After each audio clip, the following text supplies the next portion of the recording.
les kabylistes ou la Kabylie qu'on a dit déboulonner, de s'organiser et déboulonner Félix. Et bien, nous pousser ce que Félix n'a pas même erreur au Kabila Salaki. Et ce qui fait très mal, Félix va commettre ce qu'on a premier mandat. Et le Ngon Nani, il y a toute une liste de gens qu'il faut arrêter pour étouffer la liberté d'expression. Félix a craché dans le combat Tatanaï. Je me rappelle encore de Félix Tshisekedi qui dénonce l'arrestation de son amboka Gérard Moulumba dans l'aéroport sous Kabila. Et maintenant là, c'est sous lui. À quoi a servi ce combat? Pourquoi tu as combattu hier? Ce n'est même pas une bêtise, mais j'appellerais ça une folie. État de droit, l'impédir, l'autre, ce lobby est comme infraction. Ce qui est moko, et bien dit que mata, le monopoliser pouvoir. Et le connaît bien, et bien dans la guerre civile. Daniel Safo Bassali, commission de l'Assemblée nationale, pour répondre quand même, mais est-ce qu'il y a aux Alawana? Si Daniel Safo arrive, on l'arrête. Et je crois que Safo n'est pas un petit enfant. Président de Daniel de l'Assemblée nationale, ce sera pour nous lever l'immunité à Keko Samba. Tant que Keko Samba sont reconnus. Quand on veut faire un passage en force, on n'a pas besoin d'arrêter tout le monde. Parce qu'on n'arrêtera pas tout le monde. Félix doit arrêter ça. Emboîtez pas, il y a prédécesseur n'a été. Et si Félix ne fait pas attention, ces gens vont l'amener aussi dans la tombe politique. Qui aurait cru qu'un jour, siège à Fondation Laurent Désiré Kabila pendant les 18 ans à pouvoir, après Yango Rosara saccagé. Et ça doit interpeller ce qu'on bateau Bazo Salayango. Les ténafèbres, comment ça se passe? Ça, c'est les ténafèbres. Les élèves font les ténafèbres par terre. La honte de Tony Mwaba. Ça, c'est les problèmes à l'État. Et au lieu que notre vieux Tony Mwaba, donc il a estimé ma casse pour naïe. Mais le vieux va vraiment comme un niveau il quoi comment qui battu on a promoteur wana a foulé mais il faut un gouvernement na pied alors il faut banquette il y a viabilité. Mais maman dit que c'est une école viable. À Félix Tony moi bana battu sur tambo samboka. Sur la mbo nation moko boye ba sacrifier avec enseignement. Soutenez Matata, soutenez Sesanga, soutenez Katumbi, soutenez Fayou. Il faut les soutenir. Parce que Bazana Nzela ya bien. Moutorofanda partout, Azali Ono, Batouana, Bazaba, Elema, ya Nani, ya Kabila, ya Nani. Ce sont des gens qui n'aiment pas le Congo. Que tout ça a besoin, Mboka n'a besoin de forme et la fond. Parce qu'en ville et l'eau, c'est plus normal. Marche, activité le 21, on sera là. Au ton de ça qui ça. On dit que c'est l'opposition peut-être. Mais bon, tu opposition à Péter, et ça la Makambo à Péter. Eliezer, Félix, Augustin Kabouya et tous ceux qui sont au pouvoir, les ont la réponse à ça. Parce qu'Eliezer était dans l'opposition, non? Mais Yazaki n'a pas là-bas là. Il peut nous dire pourquoi il a combattu Kabila. L'UDPS aujourd'hui peut nous répondre. J'ai suivi un jour Kabouya dit qu'il a combattu pendant 32 ans. Alors, Nathalie Ajnaï a combattu 32 ans, je ne sais pas comment il s'est retrouvé dans l'UDPS à ce moment-là. Alors, s'il peut maintenant nous dire, pendant 32 ans, il a combattu Mobutu, Kabila les pères, Kabila et Amouana. Pourquoi? Parce que Mobutu m'a dit qu'autant pour la chapeau léopard. Parce que Kabila les pères en dollar à safari. Ou bien parce que Kabila et Amouana ont un pouvoir, qui n'a su qui mouké, après comme il a su qui belé. Tu visualises l'image, il y a tout comme Wapi TV. Donc, ça qui n'a pas pu mettre Bandeko qui est dans la morgue, Pakoli Makila, Balabala, qui c'est notre Kabila. Tout c'était vraiment des morts que Kabila a tués. Selon lui. Et bien, Berit Boloko Loko, Zaki na morgue, Akufaki Soki na malaria, na morgue, Toke Toyibi, Topakoli Makila, Tobike, Akufi na marche Kabila. Et bien, aussi Mukendi, Tokendaki Tolokoti na morgue, Topakoli Tolobi Makila, Akufi na morgue. C'est ça qui veut nous faire revoir les lots.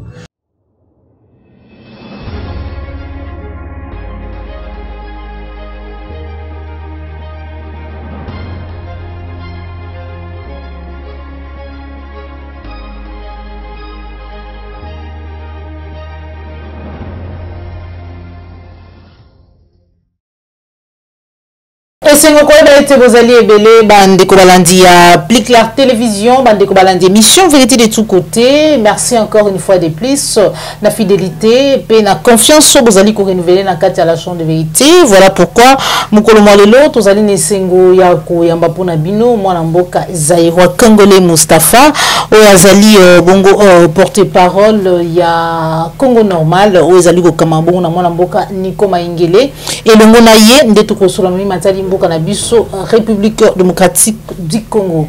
Sans plus tarder, na kopesa matondo mingi na ba nyonso bozali kolanda biso de partout dans le monde awa na ngoma Kinshasa matondo mingi parce que le lingue na lobaka na bino chaque jour awa na ngoma Kinshasa tout ma ba été République démocratique du Congo ezali bongo mboka ya mibale oyo ezali kolanda vraiment avec beaucoup de fidélité et de confiance.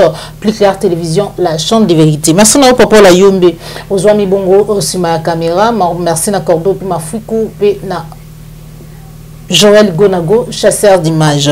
Sans plus tarder, na repesa mbote déjà l'invité nanga moi na mboka Zaïwa Congolais Mustafa mbote na yo le sako mama Joël Kombe mbote na ba Kongomani banso bisika nyonso bazwami na libanda pe na kati ya mboka.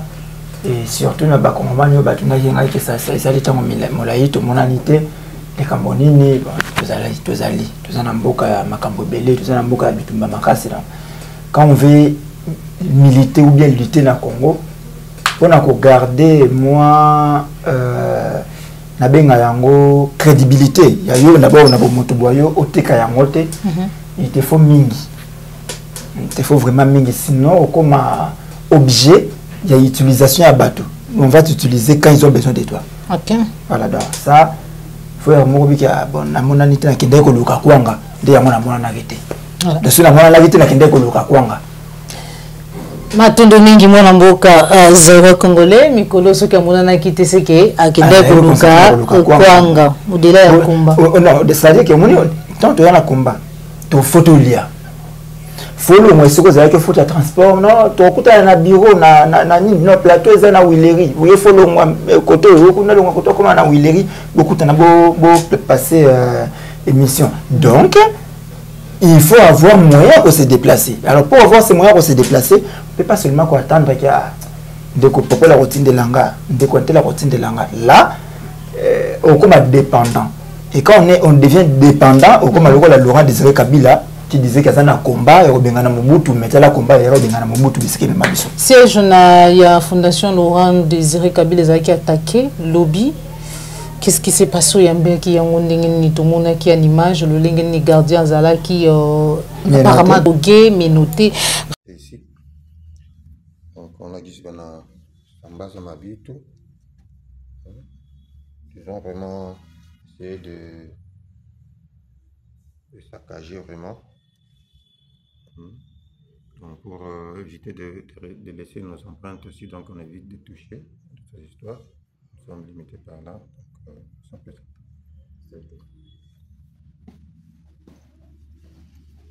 Donc voilà.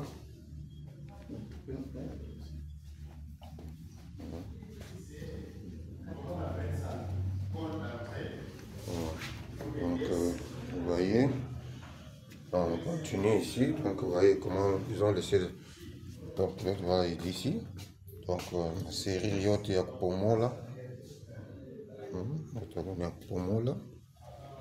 On a ici ils ont ouvert presque partout.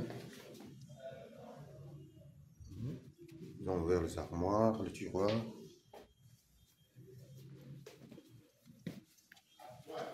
Donc ils sont entrés presque partout. Donc, jusque dans la salle de bain, ici du bureau. Maintenant, comme vous voyez, vous constatez. Voilà un peu la femme. Donc, constate ma femme. Donc, encore ici.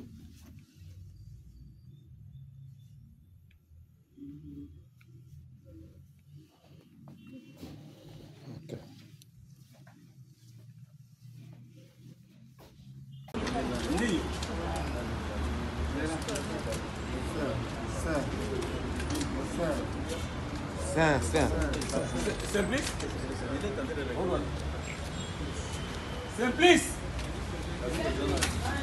On peut nous donner son identité.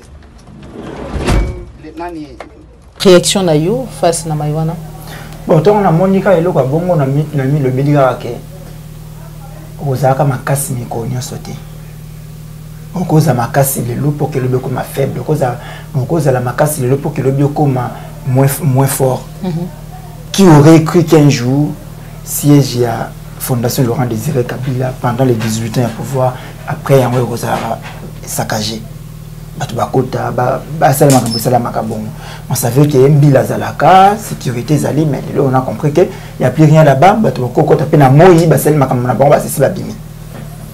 Donc moi, ça... Et puis c'est une leçon. Interpeller quel que soit niveau auquel on a vie, quel que soit auquel on a vie, quel que soit on a vie, attention, n'oubliez pas que au cause de la force de l'eau pour que le beaucoup fort ou comme faible. Si on dirait Charles Blé Goudé, au dernier match, le baquet, vie était yaïe. Mais vie était yaïe, yé Blé Goudé à la Mabélé, na Kata Kacho, Blé Goudé a zéla passeport pendant une année, alors que appelle na yé Charles, et ben de ça là qu'il a une journée, mon a besoin de passeport, l'élo a ce passeport, l'élo parce que Charles Blé Goudé a appelé. Mais yé moko a zéla passeport pendant une année. C'est pour dire que hier il était fort. À un certain moment, comment il est faible. Et l'élo, bien qu'il y ait ça libre, mais force à l'époque, c'est comme différent. Donc de la même manière, l'élo, et ça doit interpeller ce qu'on bateau bazo salayango. Si ça a été commandité par quelqu'un, dans les soucis, il y a humilier l'adversaire, bon, tout ça, tout qui ne pas si oui, c'est très bien, il faut le faire, tout qui ne pas si ma. Qu'est-ce que Bozo Kanisa pour dans lobby? Est-ce que Bato Bakoya et Zaka Bino, tout Zaka Bango? Et que ça la passe, Matondo Mingi Mwanamboka Azerwe Congolais Mustafa, démocratie, tout peut état de droit na Katia Mboka na biso, analyse nini, tout peut regard na yo, na ma nyonso mazali kolekana, arrestation ya Salomo Eskadela. Arrestation, il y a ebélé, il y a bateau tout ça koyoka ba menace contre ba journaliste le na tongo toyoki ete bakangi après c'est penge na zué na nzela singa alobi wi réel zali ko alerter ete bazali bongo na liste ba yo singeli bakanga to moni une image lolenge nini un groupe de gens bakei na ba moto bakende ki liboso ya ndaku ya Moïse Monidelo azali grand frère ya Salomo Eskadela, arrestation ya Mike Mukebayi lelo Daniel Safwa komo na té commission déjà dans l'Assemblée nationale déjà lundi singeli qui de répondre réaction lecture na yo face na maïwana. Je me retrouve dans une situation où le bas faut-il dire que les combats menés par les 13 parlementaires et aboutir ou est bandit. Mais je crois que le combat on a des bandit.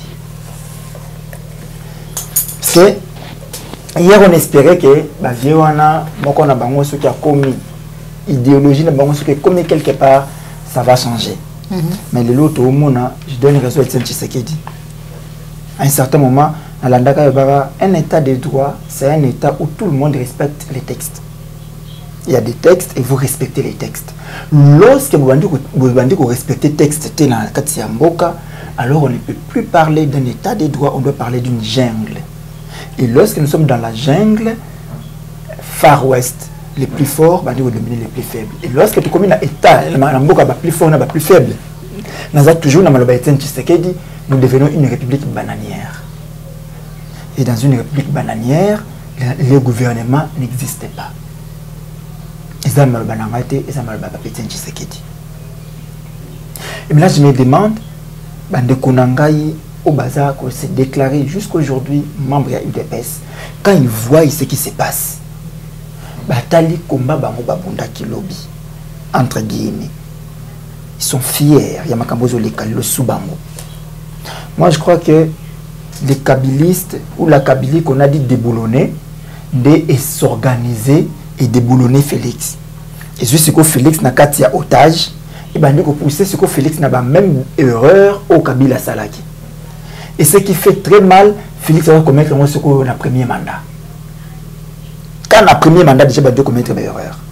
Alors qu'un premier mandat, on est supposé être concentré, il y a qu'on résoudre la situation, il y a la population, il y a qu'on résoudre le problème de la population pour que l'homme puisse faire un mandat.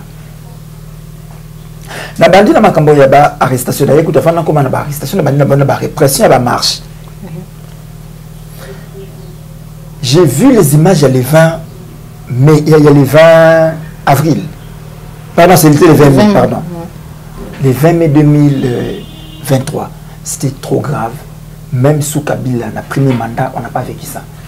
Et certaines personnes qui ont critiqué le sénateur Matata Tatan a lobby que ce qu'il a vécu, même sous Kabila, les Akibongote. Beaucoup de personnes n'ont pas compris les mots. Bon, il faut comprendre que Matata est un monsieur intelligent. Quand il parle, il faut être intelligent pour les comprendre.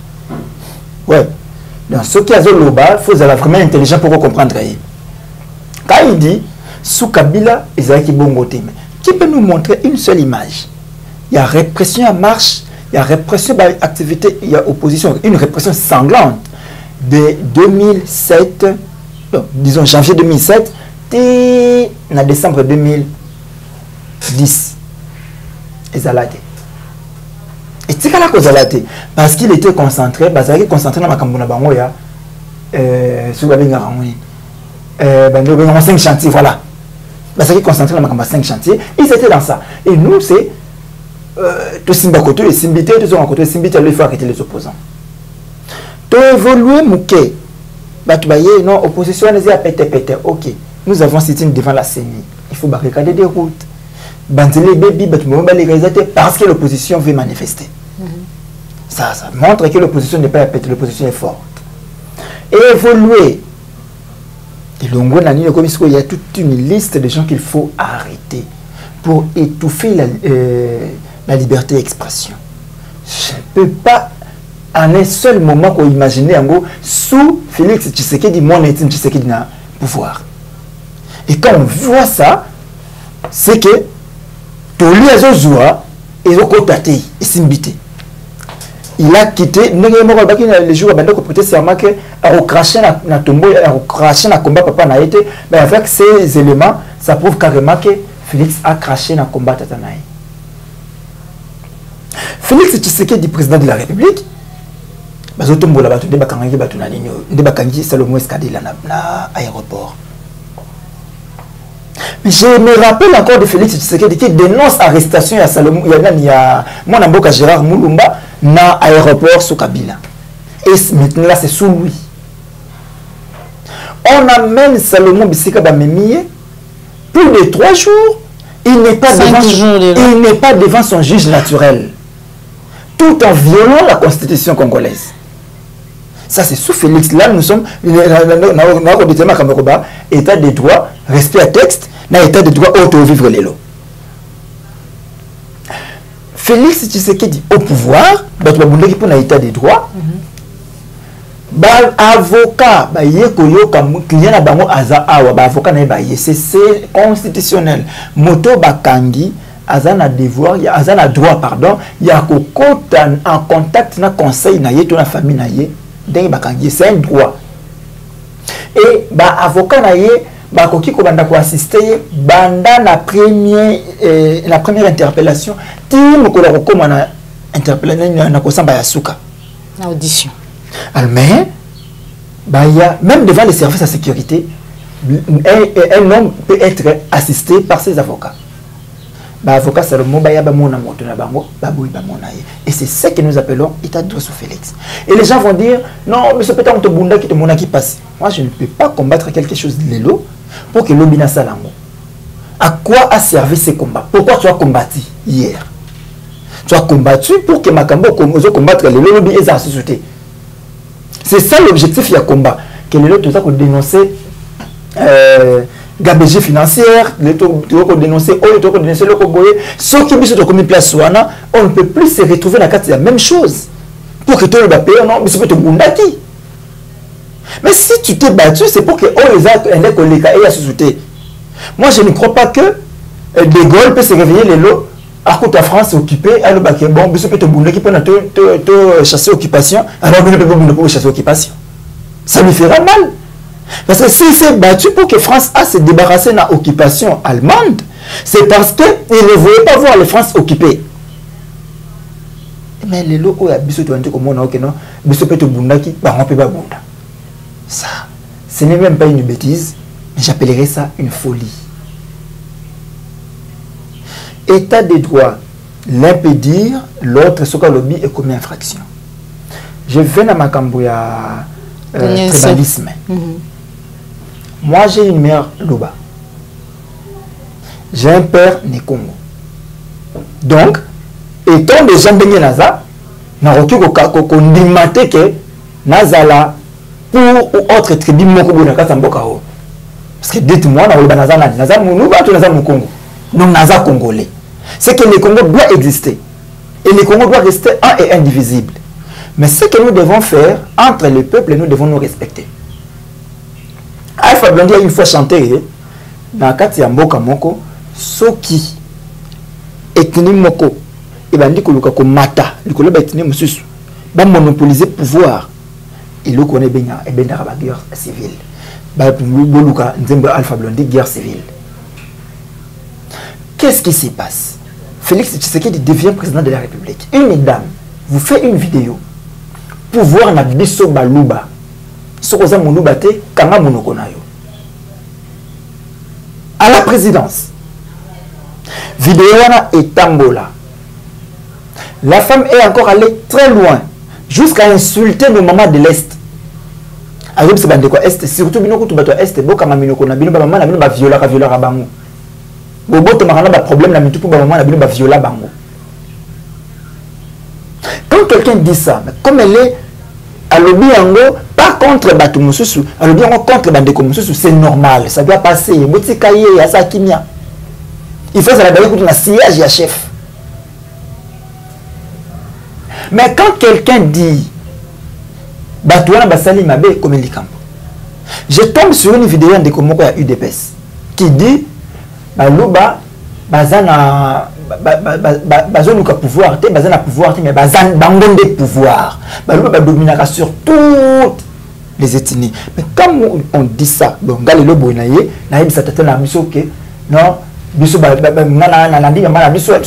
pouvoir na comme na muluba pour maza muluba biso to na pouvoir na biso ba to dominera surtout mes oncles bakanisa nini balinganga quand biso pe ba tozo ko ganga koto ke notre lingite ke balismente regardons autour de nous qu'est-ce qui se dit autour de nous quand quelqu'un prend le micro devant un public et dit ceux qui bazo combattre Félix ce n'est pas parce qu'il gère mal. Mais c'est parce qu'il est Moulouba. Ah, c'est par rapport au fait. En fait, c'était pas un discours tribal, mais c'était par contre ce qui s'est dit, ce qui est en train de s'établir. J'ai fait un effort pour battre la Malobananga pour que le bino batte Malobananga dans le contexte.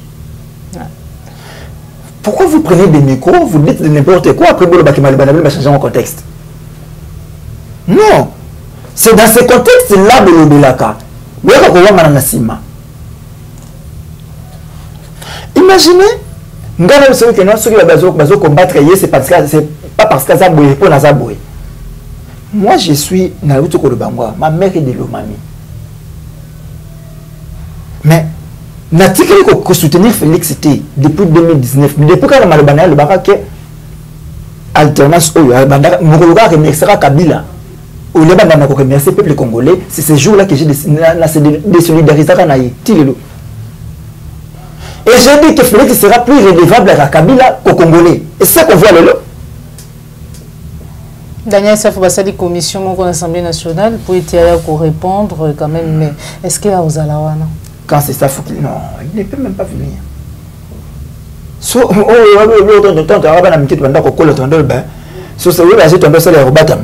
Si baninga so bakangi bango nyusu bandi ko luku ba monote to anda ko bela ka batama malamu e ko bimate. Mais si Daniel Safou arrive, on l'arrête.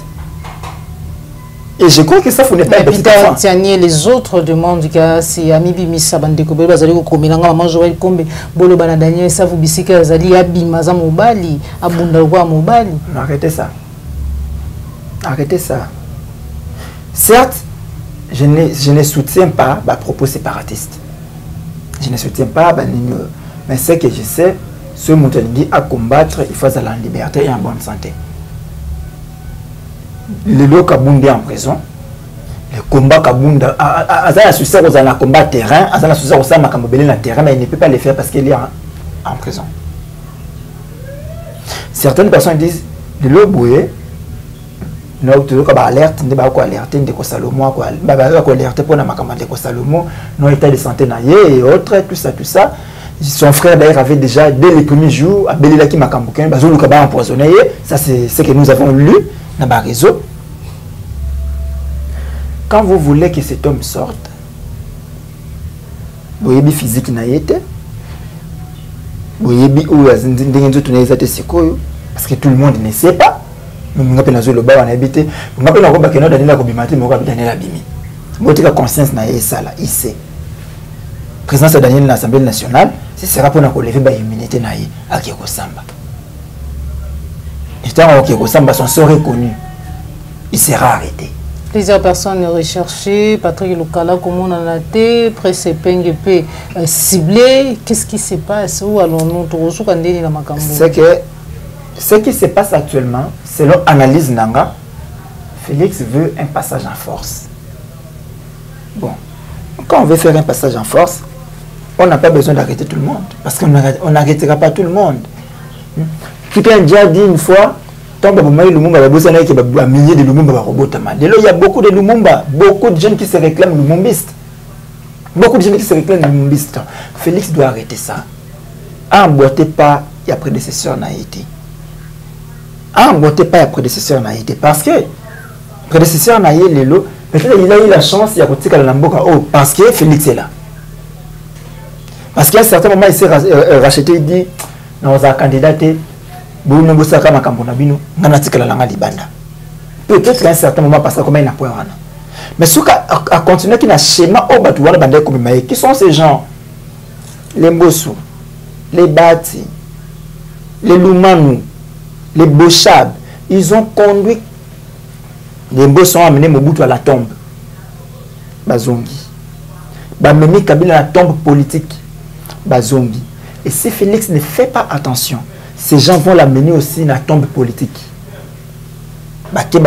Politiquement, qu'il fasse attention. Le chemin est encore long. Qu'il fasse attention, le chemin est ils ont lié à l'histoire politique en Bokao. Que ce soit dans les biens ou dans les mal. Comme Tshisekedi. Donc avant lui, mon télévision portait qui c'est son père. Azalaza histoire ya malamu, tu es mabé Namboka, son nom est une histoire na Katamboka. Et qu'il ne fasse pas que après passage naïe, tu vas faire sous confiance na combat où tu vas menaka.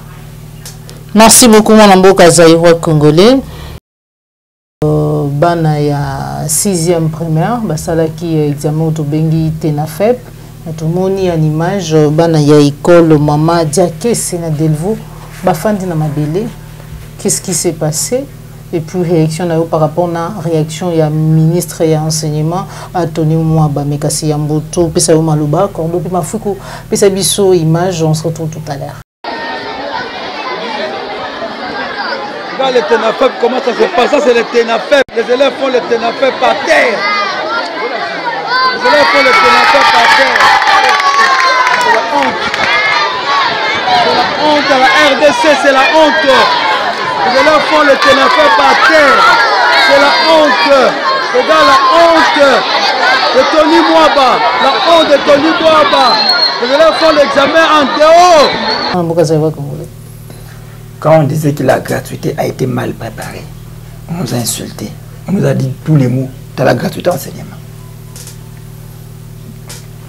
TENAFEP comment gratuit. Mais depuis TENAFEP comment gratuit, chaque année, ça a un problème. Année passée d'ailleurs, quand tu vas reporter, TENAFEP comme non, ma camarade a prêté, va repousser je crois d'une semaine et demie. De TENAFEP au Salem. Et cette année, la même chose, ils s'est répété. Et comme il a un niveau que Baboni va centre Moussous. Dans un tweet, il y a un ministre qui dit malgré l'effort il y a gouvernement, mais l'école promoteur de l'école privée Moussous. Mais le ministre a oublié que lorsqu'une école est centre, il y a examen d'État, et ça sous une charge, il y a promoteur et école. Et comme il charge à l'État. Et ça inspecteur chef de centre, il au travail Makambuto. Et non, c'est la faute à promoteur. Ce promoteur a qui va porter à salle. Qui va classe tout ça, quand on a quota, là, tu as vu promoteur à la classe. Mais le promoteur n'a pas fermé les salles. Inspecteur chef de centre, Zala Kiwana. C'est quoi les problèmes?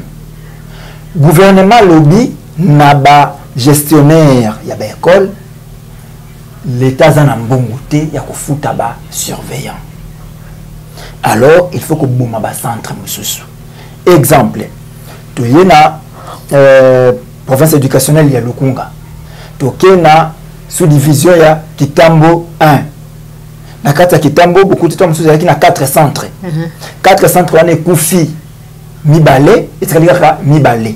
Donc, il y a 2 autres centres, il y a un centre Mibale.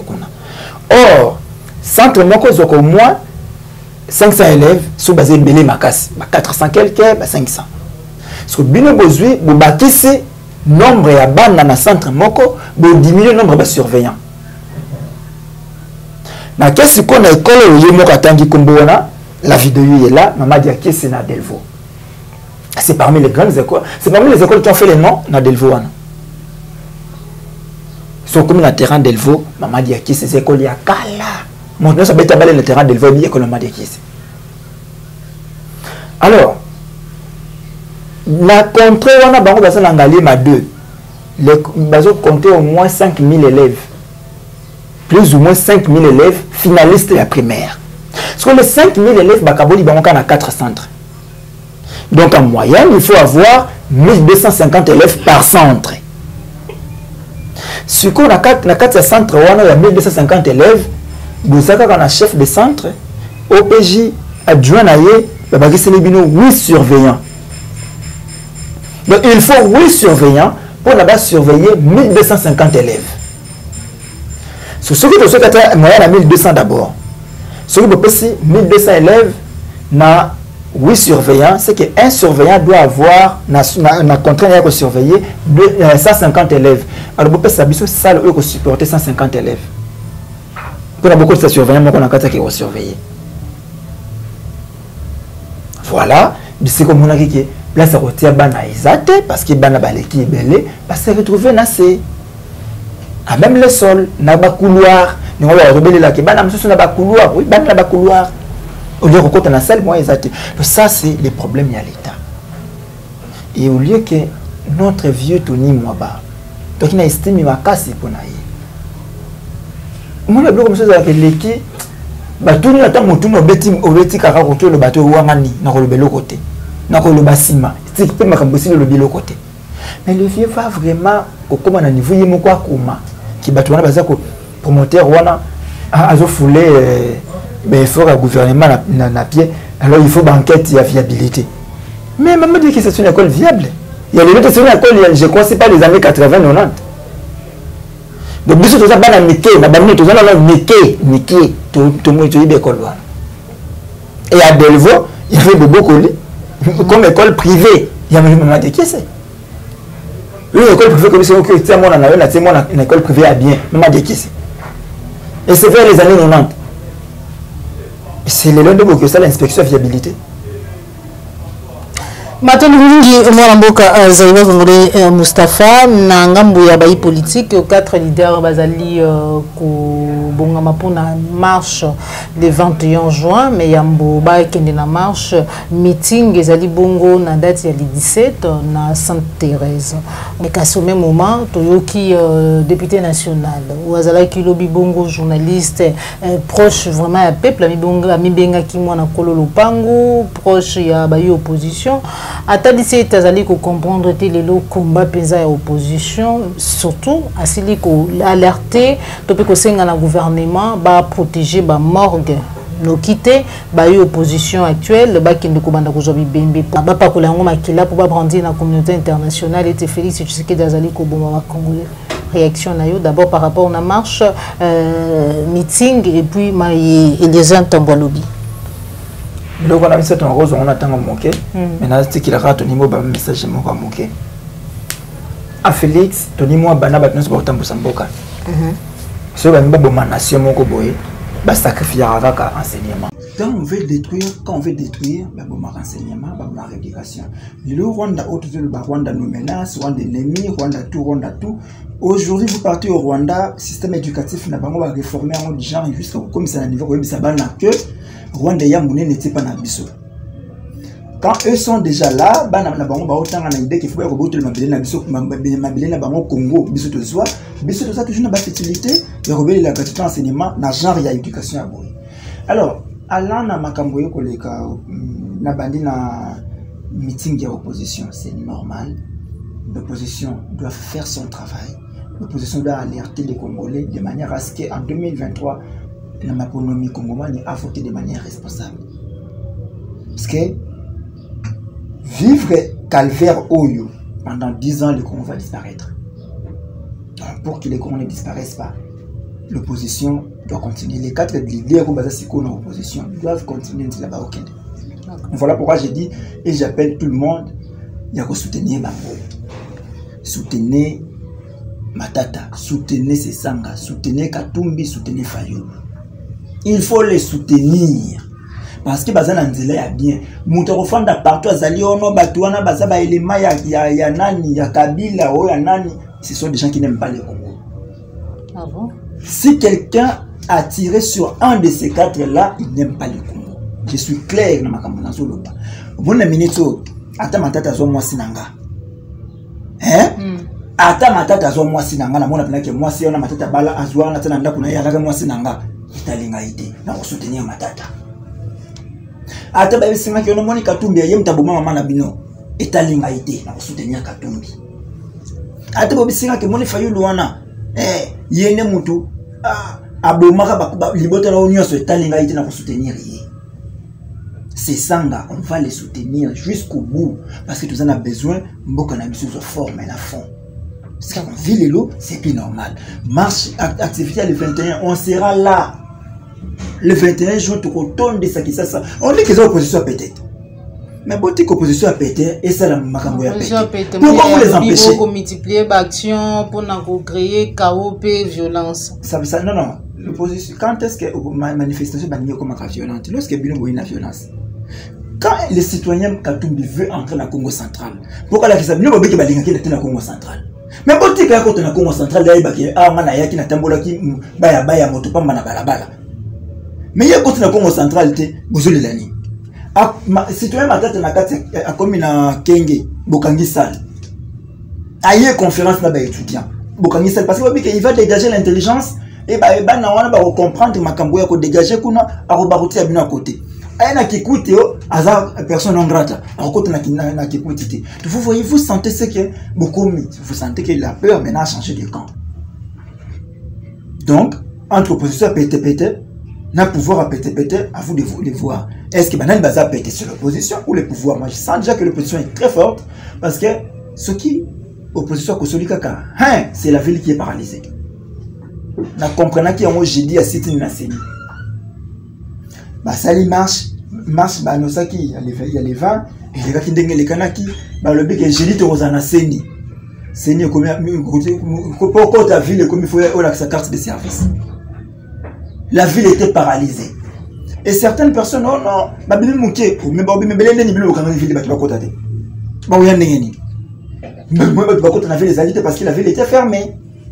Donc vous voyez que, à moindre maloba opposition, pouvoir résoudre Ningana, ça montre vraiment que le pouvoir a peur. Opposition, les lois à Nini, les erreurs à Kotuna Bino.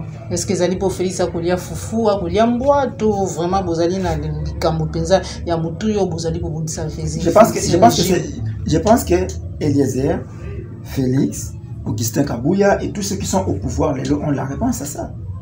Parce qu'Eliezer était dans l'opposition, non? Tant ça qui m'a collé le pan. Bon, Bill Clinton n'a pas le pan aussi, tout est bon, tout Kaboula. Na Kiboussa va le pan aussi, tout est cas. Donc, ban la collé le pan, batté que le pan, on a bango, donc, bah, comme il va locataire. C'est ce qui se passe actuellement avec Nicole Eliezer. Tant qu'on a que le pan, c'est comme il est locataire. Donc il ne comprend plus, ben d'accord le pan il y a l'homme bandé pour réclamer Nini. Mais il y a Zaki là-bas. Il peut nous dire pourquoi il a combattu Kabila. L'UDPS aujourd'hui peut nous répondre. J'ai suivi un jour Kabouya a dit qu'il a combattu pendant 32 ans. Alors ça Nathalie Ajnaïna a combattu 32 ans, je ne sais pas comment il s'est retrouvé dans l'UDPS à ce moment-là. Alors s'il peut maintenant nous dire pendant 32 ans il a combattu Mobutu, Kabila les pères, Kabila et Amwana. Pourquoi? Parce que Mobutu bandé autant pour la chapeau léopard. Parce que Kabila n'est pas dans la safari. ou bien parce que Kabila a moins de ceux qui pouvoir ça qui n'a su qui mouqué après comme la suite est belé. Donc il y a des questions qui n'ont pas de réponse. Le numéro ibika qu'est-ce que tu peux répondre? Et me donner la réponse à ma campagne c'est Eliezer. Et quand il va loin nous dire oh, il faut sécuriser ma morgue parce que l'opposition est capable de requérir ma morgue, ma morgue par contre ba makila. Donc là j'ai to visualiser ba image ya to komi wapi TV. Donc ezaki na mo bibimbe to bande ko kende ko na morgue ba pakoli makila bala kisi to Kabila. To c'était vraiment des morts que Kabila a tué selon lui.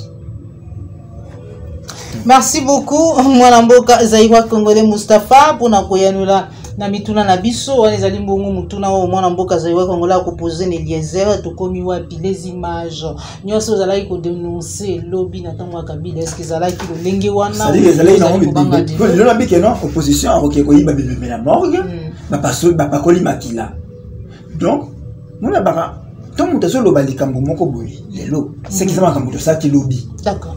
Donc est-ce qu'il y a bien que opposition donc opposition à Kala nous on croyait vraiment que ah non bah bomi bah que c'est tel donc on peut dire il mérite boloko loko zaki na morgue akufa ki soki na malaria na morgue to ke to yibi to pakoli makila to biki akufi na marche Kabila le bimbe aussi mukendi to kendaki to lokoti na morgue to pakoli to bibi makila akufi na morgue c'est ça qui veut nous faire voir les lots mais quand sous Félix Tshisekedi Obadi Moindo, Freddy Marcus Kambale, Ushindi, ces trois amis sont morts sous Félix Tshisekedi et par balle. Par balle, manifestant dans la rue, dans Balabala. Donc, ça veut dire que bébé, il y a qui na morgue, tu pas coller qui makila pour nous ça na Félix. Et que ça la passe, matondo mingi na mwana mboka Zaïwa Congolais Moustapha pour na répondre na lokasa na biso numéro de téléphone pour na baiba kozana bosinga na yo plus 243 89 92 31 570. Voilà, matondo mingi Zaïwa Congolais Moustapha matondo na réunion so besoin ki babu ya kolanda biso mukolo malelo tokutani bomo mala sima soki ko ba télévision sepela ki na émission like ezali mbala ya mbolanda biso ko bosana te ko s'abonner na kati ya appliquer télévision la chaîne de vérité mais aussi ko cliquer na cloche de notification pour vous allez toujours informé na mai mazali ko lekana na kati ya mboka na biso République démocratique du Congo dans la vérité et à temps réel. Au revoir.